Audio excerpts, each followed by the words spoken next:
Hello viewers, welcome to Bislek channel. இந்த வீடியோவில் என்ன ரெசிபி பார்க்க போகிறோன்னா கேரளா ஸ்டைல் எக் ரோஸ்ட் தாங்க. செம்ம டேஸ்டியாக இருக்கும். சப்பாத்திக்கு, சைட் டிஷ்க்கு, சாம்பார், ரசத்துக்கு எல்லாத்துக்குமே ரொம்பவே டேஸ்ட்டாக இருக்கும். இதுக்கு நான் அளவுகளோடு சொல்லியிருக்கேன், வீடியோ ஸ்கிப் பண்ணாத பாருங்கள்.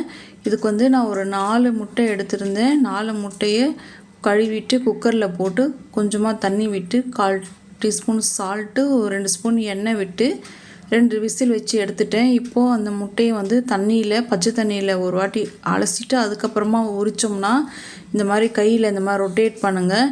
ரொம்ப அமுக்குனா முட்டை உடச்சிக்கும். லைட்டாக அப்படி ப்ரெஸ் கொடுத்துட்டு எடுத்தோம்னா முட்டை எப்படி முழுசாக வந்துச்சு பாருங்கள். ரொம்ப கஷ்டப்பட்டு உரிக்காமல் ரொம்ப சுலபமாக வந்துடும்.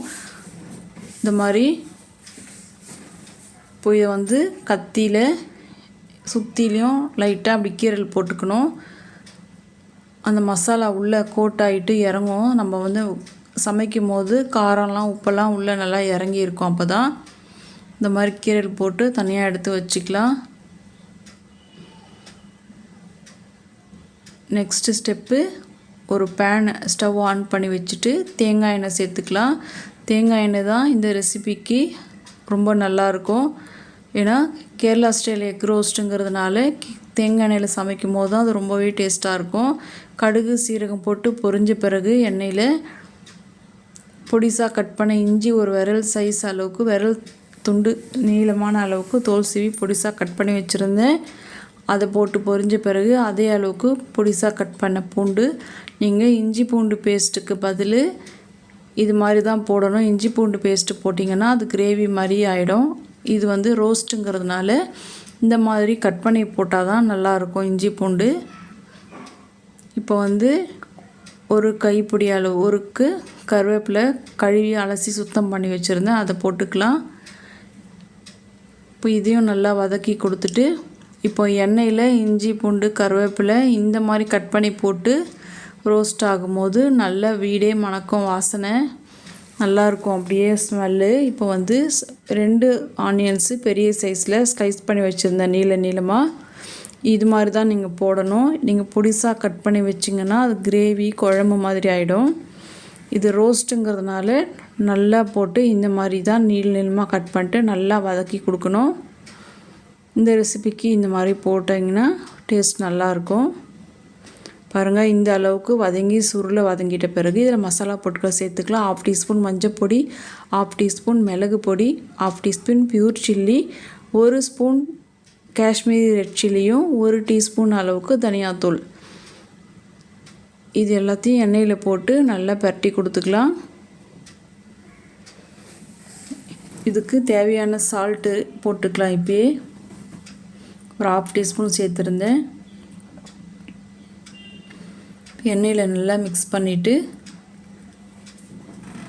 இப்போ இதில் 1/2 லெமன் பிழிஞ்சு வச்சுருந்தேன். பெரிய லெமனில் பாதி சைஸ் பிழிஞ்சு வச்சுருந்தேன். சின்னதாக இருந்தால் ஒன்று முழுசாக போட்டுக்கலாம். சீடு எடுத்துகிட்டு பிழிஞ்சு வச்சுட்டு அதோடு சேர்த்துக்கலாம். இதுக்கு தக்காளி சேர்க்கக்கூடாது. தக்காளிக்கு பதில் தான் லைம் சேர்க்கறது. இப்போது லைம் போட்டதுனால புளிப்பு சுவை கொஞ்சம் அதிகமாக இருக்கும். அதை பேலன்ஸ் பண்ணுறதுக்கு கொஞ்சமாக சுகர் ஒரு 1/4 டீஸ்பூன்லேயும் பாதி அளவுக்கு சேர்த்துருந்தேன். டேஸ்ட் என்ஹான்ஸ் பண்ணி கொடுக்கறதுக்கு ரொம்பவே நல்லாயிருக்கும். இது ஆப்ஷனல் தான். நெக்ஸ்ட்டு நம்ம வேக வச்சு இந்த முட்டையை இதோடு சேர்த்துப்போம். இந்த மசாலாவில் இந்த மாதிரி நல்லா கலந்து கொடுங்க. இப்போது கொஞ்சமாக தண்ணி சேர்க்கணும், ரொம்ப சேர்க்கக்கூடாது.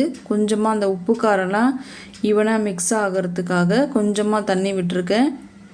இப்போ நல்லா கலந்து கொடுத்துட்டு நீங்கள் ஃப்ளேம் கம்மி ஃப்ளேம்லேயே சிம்மில் தான் செய்யணும். இப்போது இந்த ஸ்டேஜில்